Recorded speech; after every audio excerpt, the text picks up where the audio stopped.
Those pathetic enrollment numbers are likely due in part to the disastrous website. Today, the government's top tech officials getting a grilling about those glitches by the House Oversight Committee.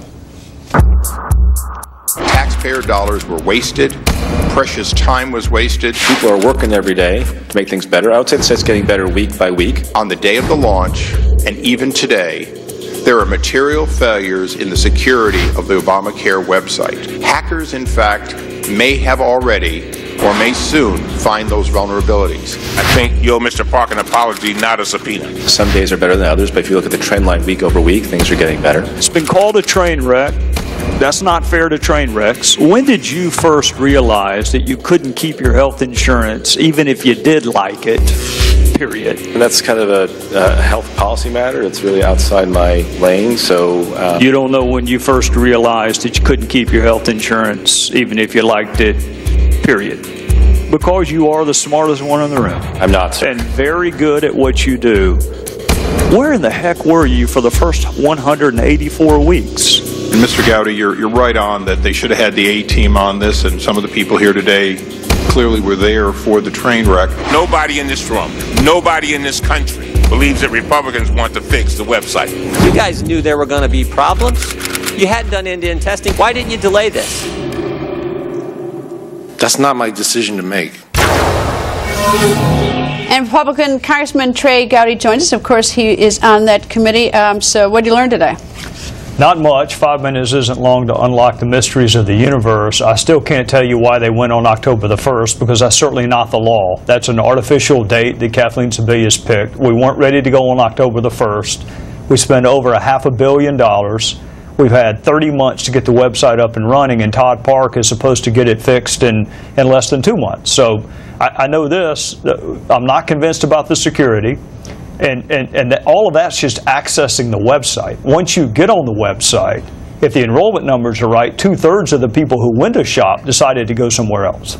Well, you know, it's interesting today. There's a conference call that Secretary Sebelius had with everybody in the media who wanted to sign on, and she was talking about the numbers, and the numbers are worse than anyone had ever thought they could be.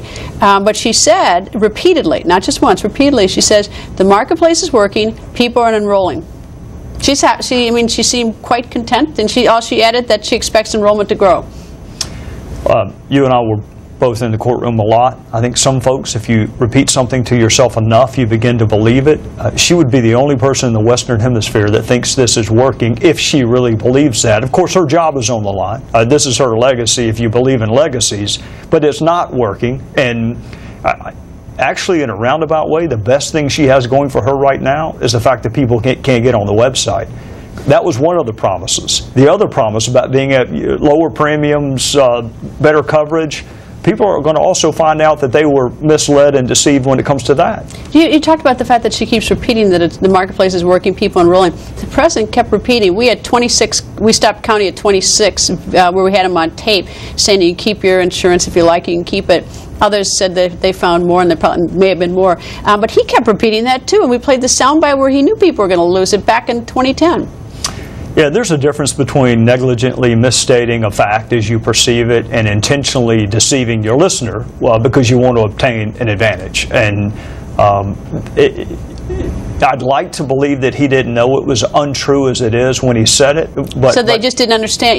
You prefer to think that he just didn't understand his own legislation? I would like to think that the leader of the free world would not mislead people solely to win an election, but I'm also not naive enough to believe that. How comfortable do you have then, and let's assume you're right, how comfortable are you with the fact that if he did mislead, he didn't understand his own signature legislation and what was going to happen to so many people?